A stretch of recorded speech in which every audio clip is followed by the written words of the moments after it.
नमस्कार दोस्तों, मैं आपका दोस्त आशुतोष परमार आपका स्वागत है राशिफल और तंत्र पर।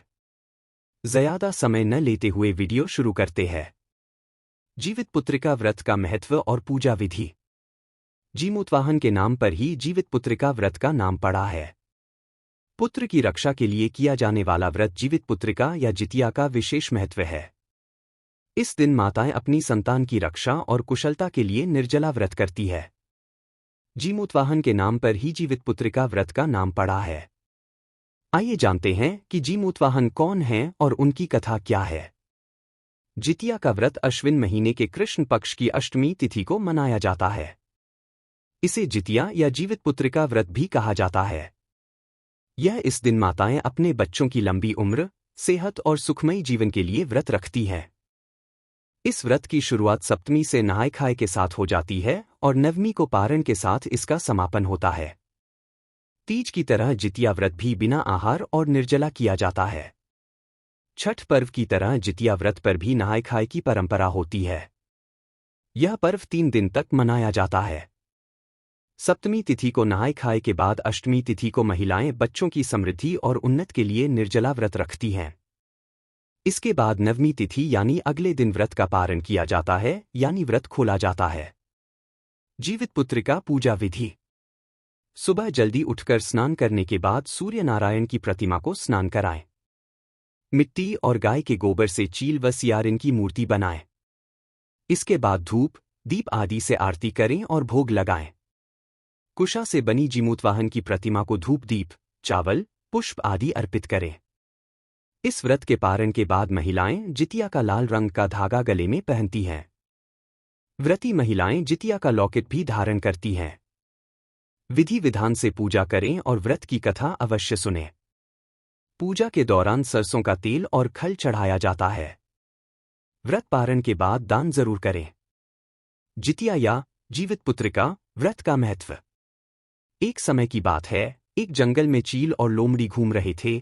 तभी उन्होंने मनुष्य जाति को इस व्रत को विधि पूर्वक करते देखा एवं कथा सुनी।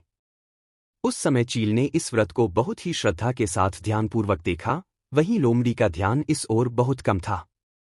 चील के संतानों और उनकी संतानों को कभी कोई हानि नहीं पहुंची, लेकिन लोमड़ी की संतान जीवित नहीं बची।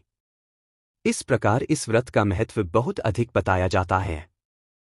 ऐसी मान्यता है कि जो महिलाएं जितिया व्रत को रखती हैं, उनके बच्चों के जीवन में सुख शांति बनी रहती है और उन्हें संतान वियोग नहीं सहना पड़ता। इस दिन महिलाएं पितरियों का पूजन कर उनकी लंबी आयु की भी कामना करती हैं।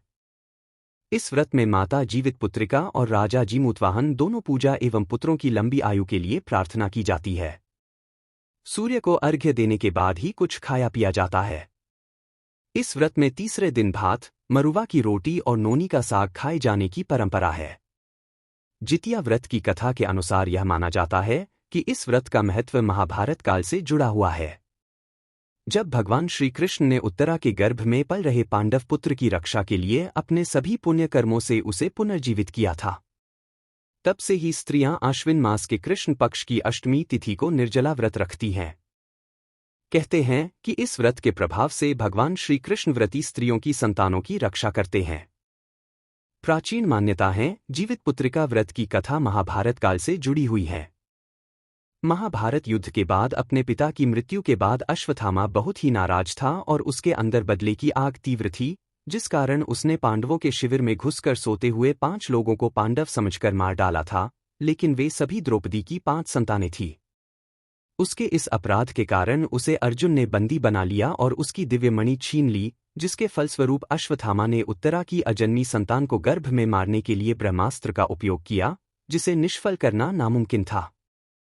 उत्तरा की संतान का जन्म लेना आवश्यक थी, जिस कारण भगवान श्री कृष्ण ने अपने सभी पुण्यों का फल उत्तरा की अजन्मी संतान को देकर उसको गर्भ में ही पुनः जीवित किया। गर्भ में मरकर जीवित होने के कारण उसका नाम जीवित पुत्रिका पड़ा और आगे जाकर यही राजा परीक्षित बना। तभी से संतान की लंबी उम्र और मंगल कामना के लिए हर साल जितिया व्रत रखने की परंपरा को निभाया जाता है। धन्यवाद।